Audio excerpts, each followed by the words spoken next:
guys, guys, ito nga pala yung toast na pinili ko kanina na halaga ng 3,000 guys. Ito lang guys, ito na nga guys, ginagawa ko na guys. Ito yung station dito namin sa labas.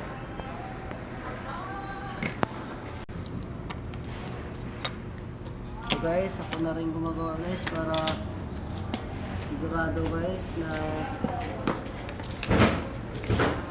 Ano baldo ade? tulong.